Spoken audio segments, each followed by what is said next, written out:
Bismillahirrahmanirrahim. Pada kesempatan kali ini saya akan menyampaikan tentang unsur-unsur dakwah. Unsur-unsur dakwah atau komponen-komponen yang wajib ada dalam setiap dakwah itu, atau bagian dari dakwah itu sendiri. Yang pertama, unsur dakwah yang pertama adalah dai. Yang kedua adalah mad'u atau audiens. Yang ketiga adalah maddah atau materi dakwah. Yang keempat adalah wasilah. Yang kelima adalah tariqah, dan yang keenam adalah atsar atau efeknya.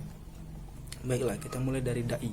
Dai adalah orang yang menyampaikan dakwah itu, baik atau bisa disebut sebagai pegiat dakwah, baik secara lisan, tulisan maupun perbuatan, baik secara individu, kelompok, organisasi maupun lembaga. Biasanya orang yang menjadi dai adalah orang yang memiliki ilmu yang lebih tinggi daripada manusia pada umumnya. Yang kedua adalah mad'u atau penerima dakwah, yaitu manusia yang menjadi sasaran objek dakwah itu sendiri, baik sebagai individu maupun kelompok, baik yang beragama Islam maupun tidak, atau manusia keseluruhan pada umumnya. Yang ketiga adalah maddah, materi dakwah. Ini adalah materi yang apa yang disampaikan oleh dai itu sendiri.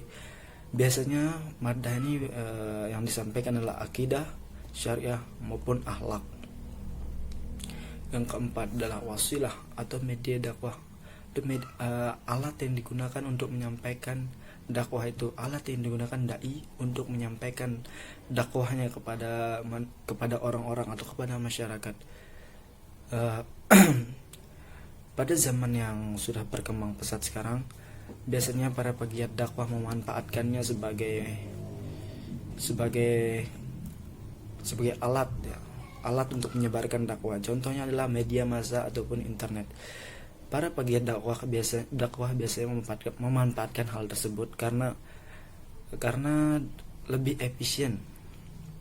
Mengapa demikian? Karena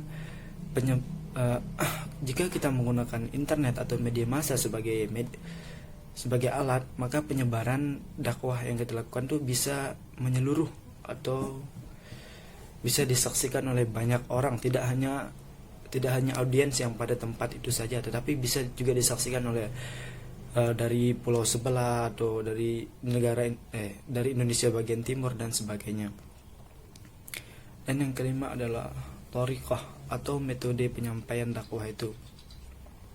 Di sini para dai biasanya menyampaikan sebuah materi itu secara bijaksana maupun rendah hati agar tidak menyinggung pihak-pihak lain, atau agar tidak